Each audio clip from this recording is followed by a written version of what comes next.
الحمد لله نحمده ونستعينه ونستغفره ونؤمن به ونتوكل عليه ونعوذ بالله من شرور أنفسنا ومن سيئات أعمالنا من يهده الله فلا مضل له ومن يضلله فلا هادي له ونشهد أن لا إله إلا الله وحده لا شريك له ونشهد أن سيدنا ومولانا محمدا عبده ورسوله أما بعد فأعوذ بالله من الشيطان الرجيم بسم الله الرحمن الرحيم يا أهل الكتاب لا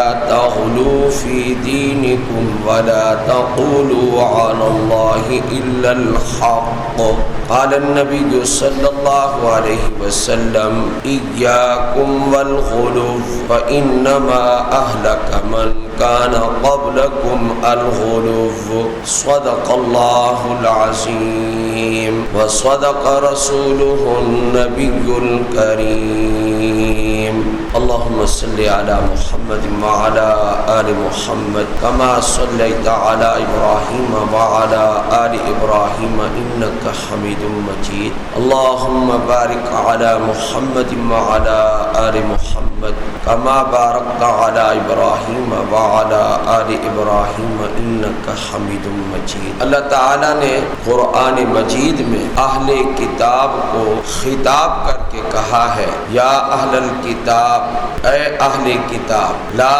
تغلو فی دینکم، اپنے دین میں غلو نہ کرو، ولا تقولوا علی اللہ الا الحق، اور اللہ کی طرف سوائے حق بات اور سچی بات کے اور کوئی بات منسوب نہ کرو، اللہ کے بارے میں حق بات کے علاوہ کوئی بات نہ کہو۔ یہ بھی ایک بیماری ہے جو عقیدے میں غلو کہلاتی ہے۔ غلو عربی کا لفظ ہے جس کو عام طور پر ہمارے اردو دان حضرات غلو بولتے رہتے ہیں۔ تو یہ جو غلو ہے اس کا معنی ہوتا ہے زیادتی، حد سے بڑھ جانا۔ اللہ تعالیٰ منع کر رہا ہے حد سے آگے نہ بڑھو، اپنے دین میں حد سے آگے نہ بڑھو، سچے دین میں جو حد بندی ہے اسی کے اندر رہو، اس سے آگے نہ نکلو۔ اور یہاں خطاب ہو رہا ہے نصارہ کو، عیسائیوں کو۔ اللہ تعالیٰ ان کو کہہ رہے ہیں کہ تم غلو نہ کرو، تم زیادتی نہ کرو۔ قرآن کریم چونکہ ایسی کتاب ہے جو کسی خاص علاقے یا خاص قوم کے لیے اللہ نے نہیں بھیجی، بلکہ اللہ تعالیٰ نے ہمارے رسول کی رسالت کو بھی عام کیا ہے، اور جو کتاب عطا فرمائی ہے اس کی دعوت بھی عام ہے۔ تو اس لیے اللہ تعالیٰ اس میں مسلمانوں کو جہاں خطاب کرتے ہیں، جہاں اللہ تعالیٰ اور اقوام کو خطاب کرتے ہیں، کبھی مشرکین کو خطاب کرتے ہیں، کبھی اللہ تعالیٰ یہودیوں کو خطاب کرتے ہیں کہ تم ایسا نہ کرو، اور کبھی اللہ تعالیٰ عیسائیوں کو کہتے ہیں کہ تم ایسا نہ کرو۔ تو عیسائی لوگ وہ اپنے دین میں غلو کرتے تھے اور اپنے عقیدے میں حد سے بڑھ جاتے تھے۔ ان کا عقیدہ کیا تھا؟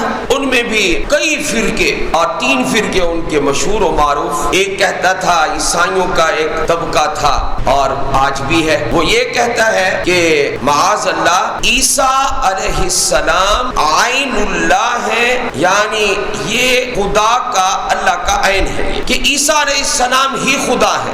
ان کا ایک فرقہ تھا جو کہتا تھا کہ عیسیٰ علیہ السلام ابن اللہ ہے، اللہ تعالیٰ کے بیٹے ہیں۔ ایک فرقہ ایسا تھا ان کا کہ 3 خدا ہیں، ایک اللہ ہے، ایک حضرت مریم ہے، اور ایک حضرت عیسیٰ علیہ السلام۔ یہ 3 خداؤں کو وہ مانتے تھے، اور ظاہر ہے کہ یہ تینوں عقیدے اور یہ تینوں فرقے غلو کر رہے ہیں۔ حضرت عیسیٰ علیہ السلام کے بارے میں اتنا غلو کیا ہے کہ جتنی ان کی شان اللہ نے بنائی ہے اس سے بھی آگے بڑھا دیا ہے۔ اس غلو سے اللہ تعالیٰ تعالیٰ نے اہل کتاب کو منع کیا، لیکن غور کرنے سے یہ بات معلوم ہوتی ہے کہ اللہ تعالیٰ معاف فرمائے، یہ غلوف جس طرح عیسائیوں میں پایا جاتا ہے، یہی غلوف آج بہت سے مسلمانوں کے اندر بھی موجود ہے۔ اور یہ غلوف جو ہے، یہ غلوف مسلمانوں میں پیغمبر علیہ السلام کے بارے میں تو ہے، نبی علیہ السلام کے بارے میں، کیونکہ نبی علیہ السلام اسی خطرے کے پیش نظر کہ کہیں میری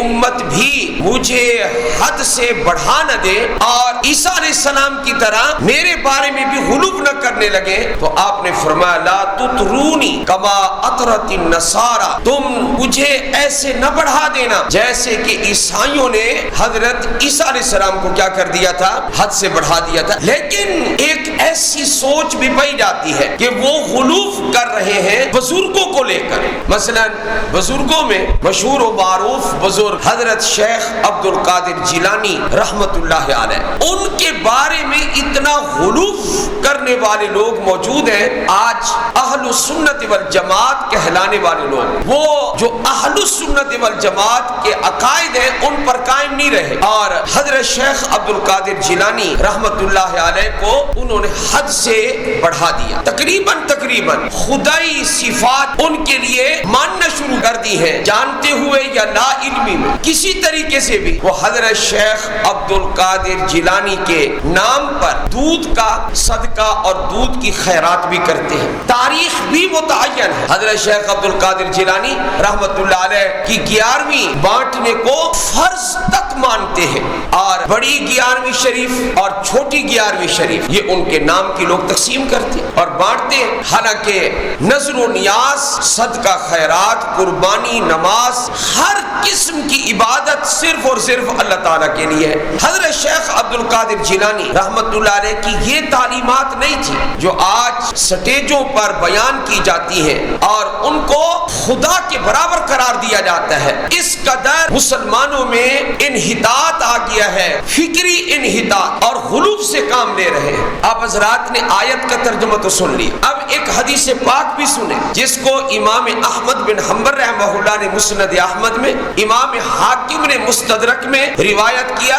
اور محدثین نے اس کو صحیح قرار دیا۔ نبی کریم صلی اللہ علیہ وآلہ وسلم کیا ارشاد فرمایا، ایاکم والغلوف، اپنے آپ کو غلوف سے بچاؤ، فرمایا فانما اہلک من کان قبلکم الغلوف، تم سے پہلے لوگوں کو جس چیز نے ہلاک کیا وہ کون سی چیز تھی، وہ تھا غلوف۔ اس غلوف نے ان کے عقیدے خراب کر دیے، محبت میں اتنی زیادتی کرنا کہ پیغمبر کو یا کسی ولی کو خدا کے برابر کر دینا، اس قدر محبت شریعت میں محمود نہیں ہے، پسندیدہ نہیں ہے۔ آج کل لوگوں کے مزاج میں امتیاز ہی نہیں رہا، فرق ہی نہیں رہا، اللہ کا کیا مقام ہے، اللہ کے رسول کا کیا مقام ہے صلی اللہ علیہ وآلہ وسلم، بزرگوں کا کیا مقام ہے، یہ سمجھ ہی نہیں رہی کہ کیا کرنا ہے کیا نہیں کرنا۔ حضرت شیخ عبد القادر جیلانی نے کبھی نہیں کہا میرے نام کی خیرات کرنا، میرے نام کی 11ویں بانٹنا، اور جتنے بھی اللہ کے ولی گزرے ہیں انہوں نے نہیں کہا ہماری قبروں کو سجدہ کرو۔ ان کی جو مستند کتابیں ہیں، ان کی جو تعلیمات ہیں وہ ساری توحید والی ہیں۔ حضرت شیخ عبد القادر جیلانی رحمۃ اللہ علیہ تو وہ بزرگ ہیں کہ وفات سے پہلے اپنے بیٹے کو یہ وصیت کر کے جا رہے ہیں، التوحید التوحید التوحید، اے بیٹا توحید کو لازم پکڑنا، توحید کو لازم پکڑنا، توحید کو لازم پکڑنا۔ وہ تو توحید کی تعلیم دیتے دیتے دنیا سے گئے۔ حضرت شیخ عبد القادر جیلانی کے درست واقعات کے ہوتے ہوئے بھی لوگوں کو سبق حاصل نہیں ہوتا جو ان کے صحیح اور درست واقعات ہیں۔ حضرت جیلان کی بستی میں پیدا ہوئے، جیلان میں، اور آپ 471 میں پیدا ہوئے، پھر آپ بغداد تشریف لائے، وہاں تعلیم حاصل کی، وہاں پڑھے۔ حضرت شیخ عبد القادر جیلانی 561 ہجری میں وفات پا گئے، 90 سال کی عمر ہے. ان کی تو تربیت ہی اتنی اعلیٰ تھی کہ وہ کبھی بھی جھوٹ کے قریب بھی نہیں گئے. حضرت حسنی حسینی سید تھے, نجیب الطرفین تھے. حضرت رحمت اللہ علیہ کو اللہ نے نسب بھی بڑا اعلیٰ عطا فرمایا تھا. اب حضرت کے کئی واقعات ہیں, آپ ایک ہی واقعہ لے لیں کہ جھوٹ تو آپ نے کبھی نہیں بولا. والدہ نے جب بھیجا کہ جاؤ بغداد پڑھو تو آپ کے کپڑوں کے اندر رقم جو ہے اس کی سلائی کر دی, اور جس قافلے میں بھیجا ڈاکوؤں نے اس کو لوٹ لیا. اب اس بچے کی بھی تلاشی لی تو کچھ نہ نکلا. کہا تمہارے پاس کچھ ہے؟ کہاں میرے پاس ہاں رقم ہے. اس کو پکڑ کے لے گئے اپنے بڑے ڈاکو کے پاس. ہے کچھ نہیں اور کہتا میرے پاس ہے. اس نے پوچھا, کہا کہ میری والدہ نے یہاں سلائی کر دی. واقعتاً وہاں رقم موجود تھی. کہا کہ تم جھوٹ بول دیتے کہ میرے پاس کچھ نہیں تھا. تو حضرت شیخ عبد القادر جیلانی رحمۃ اللہ علیہ نے فرمایا, میری والدہ نے فرمایا تھا کہ بیٹا کبھی جھوٹ نہ بول. اس سے ڈاکوؤں کا جو سردار تھا, اس سردار کو تنبیہ ہوئی کہ ایک چھوٹا بچہ اپنی والدہ کی نافرمانی نہیں کرتا, اور میں اتنا بڑا ہو گیا ہوں اور میں اپنے رب کی نافرمانی کرتا ہوں اور ڈاکے ڈالتا ہوں. اس نے توبہ کر. یہ واقعات سنانے کے ہوتے ہیں. اب لوگوں نے جو کھڑے ہوئے ہیں واقعات, ان میں سے میں اس مجمع میں ایک واقعہ بھی حضرت شیخ عبد القادر کا میں جیلانی رحمۃ اللہ علیہ کا میں سنا دوں, آپ کانوں کو ہاتھ لگائیں گے کہ یہ لوگ کیا کر رہے ہیں اس وقت. اس لیے میری زبان کو ہمت نہیں ہے جو یہ لوگ حضرت شیخ عبد القادر جیلانی کے واقعات روزانہ گھڑ کے یہ آگے سٹیجوں پر بیان کر رہے ہیں اور عوام سے داد وصول کر رہے ہیں, واہ لے رہے ہیں, لوگوں کا عقیدہ خراب کر رہے ہیں, بجائے اس کے کہ لوگوں کو کہا جائے کہ تم اللہ سے اپنی تمام حاجات مانگو, تمام ضروریات کا سوال کس سے کرو؟ اللہ سے. یہ سبق سکھانے کی بجائے دیگر ان کو راستے دکھائے جا رہے ہیں. حضرت شیخ عبد القادر جیلانی رحمۃ اللہ علیہ کا مشہور و معروف واقعہ, وہ عبادت کر رہے تھے اور ظاہر ہے بڑی عبادت گزار تھے. میں نے جب ان کے حالات پڑھے تو لکھا ہے اللہ تعالیٰ کے سامنے سر بسجود ہوتے, عبادت کرتے, ذکر و اذکار کرتے اور کثرت سے خوف خدا کی وجہ سے رویا کرتے تھے. حضرت عمر فاروق رضی اللہ تعالیٰ عنہ نبی علیہ السلام کے سامنے بیٹھے ہوئے اور آپ علیہ السلام نے اچانک فرما دیا, اے عمر تیرا کیا حال ہوگا جس وقت قبر میں فرشتے تجھ سے سوال کرنے آئیں گے. یہ کن کے مرید ہے؟ حضور فرماتے تیرا کیا حال ہوگا اے عمر رضی اللہ تعالیٰ عنہ. حضرت عمر رضی اللہ تعالیٰ عنہ نے صرف اتنا پوچھا, اے اللہ کے رسول صلی اللہ علیہ وآلہ وسلم یہ بتائیے اس وقت ہوش و حواس قائم ہوں گے, عقل کام کر رہی ہوگی, عقل درست ہوگی؟ نبی علیہ السلام نے فرمایا ہوش و حواس قائم ہوں گے. پھر حضرت عمر نے کیا فرمایا, یہ نہیں فرمایا کہ میں یہ کہہ دوں گا کہ میں محمد کا کیا کہ میں غلام ہوں, میرے لیے دعا کی تھی, مجھے مانگا تھا, یا میں اشرم مبشرہ میں سے ہوں, یا میں کوئی بھی اپنی فضیلت ذکر نہیں کی. حضرت کی تو فضیلتیں بہت زیادہ ہے, حضرت عمر رضی اللہ تعالیٰ عنہ کی. حضرت نے صرف اتنا فرمایا, کیا اگر ہوش و حواس قائم ہوں گے تو انشاءاللہ میں درست جواب دے دوں گا انشاءاللہ. یہاں تو اور کرامتیں ذکر کی جا رہی ہیں کہ صرف اور صرف یہ کہہ دینا کہ میں دھوبی ہوں, یہ کہہ دینا میں جھاڑو دیتا ہوں, یہ کہہ دینا کہ میں فلاں ہوں, میں فلاں ہوں. قبر کے معاملے کو اتنا آسان سمجھ رکھا ہے تم نے. قبر کے معاملہ اتنا آسان ہوتا تو کبھی بھی سیدنا عثمان غنی رضی اللہ تعالیٰ عنہ قبر کو دیکھتے یا قبر کا ذکر سنتے, موت کا ذکر سنتے, اتنے روتے تھے کہ داڑھی مبارک تر ہو جاتی. یہ واقعات بیان کرو نا, پھر تمہیں پتہ چلے نا سٹیجوں پر جو سچے واقعات ہیں. حضرت شیخ عبد القادر جیلانی رحمت اللہ علیہ عبادت میں محو ہے اور اللہ کی عبادت کرتے تھے. اس لیے میرے بھائیوں عقیدہ درست کرو اپنا, جو عقیدہ تمہیں درست کرنا چاہیے. ہماری مسجد میں آپ نے دیکھا کہ ادھر لکھا ہوا نظر آ رہا ہے, وَاعْبُدْ رَبَّكَ حَتَّى يَأْتِيَكَ الْيَقِينُ. سورہ الحجر کی آخری آیت ہے. یہ اللہ نے اپنے نبی کو فرمایا صلی اللہ علیہ وآلہ وسلم, اے میرے نبی تو عبادت کرتا رہے یہاں تک کہ تجھے موت آ جائے, موت تک تو نے میری عبادت کرنی ہے. حضرت شیخ عبد القادر جیلانی عالم تھے. حضرت نے کہا تو کون ہے؟ کہا کہ میں تیرا خدا ہوں, اور عبادت معاف کی, آج کے بعد تو مزے کر. یہ ذرا یہاں کئی مزے نہیں کر رہے لوگ بڑے بڑے کڑے پہن کے. ہم عبادت یہاں نہیں کرتے, ہماری روحانی عبادت ہوتی ہے. جسمانی کون کرے گا عبادت؟ یہ بتاؤ نا ذرا. نمازیں کون پڑھے گا؟ نماز فرض ہے یا فرض نہیں ہے ذرا بتائیں.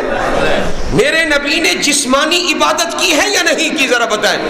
یہ ملک بڑا آ گیا ہے، یہ ملک دھڑنگ جو ہے یہ بڑے آ گئے، ان کی باتوں میں نہیں آنا آپ نے. اصل طریقہ وہی ہے جو قرآن بیان کرتا ہے اور میرا نبی بیان کرتا ہے صلی اللہ. صحیح صراط مستقیم یہی ہے. حضرت شیخ عبد القادر جیلانی نے سنا کہ یہ کہہ رہا ہے کہ میں رب ہوں اور میں نے عبادت معاف کی. حضرت کا جواب یہ تھا کہ تو رب نہیں ہے، تو شیطان ہے، اس لیے کہ قرآن کے خلاف تو کہہ رہا ہے. قرآن کہتا ہے اے میرے نبی تو نے موت تک عبادت کرنی ہے، دنیا سے جانے تک میری عبادت کرنی ہے. میں شیخ عبد القادر جیلانی کون ہوتا ہوں؟ میں نبی سے بڑھ گیا ہوں جو تو مجھے عبادت معاف کر رہا ہے. حضرت شیخ عبد القادر جیلانی نے جب کہا کہ تو شیطان ہے جو کہنے والا ہے، تو اس نے کہا کہ ہاں ہوں تو میں کہنے والا وہی جس کو تو نے پہچان لیا ہے، لیکن آج تجھے تیرے علم نے بچا لیا. تو عالم تھا اس لیے تیرے علم نے تجھے بچا لیا. حضرت شیخ عبد القادر جیلانی نے کہا جاتے جاتے ایک حملہ اور میرے اوپر کر رہا ہے. سن، میرے علم نے مجھے نہیں بچایا، میری عقل نے مجھے نہیں بچایا، مجھے بچایا ہے تو میرے رب نے بچایا. کس نے بچایا ہے جی؟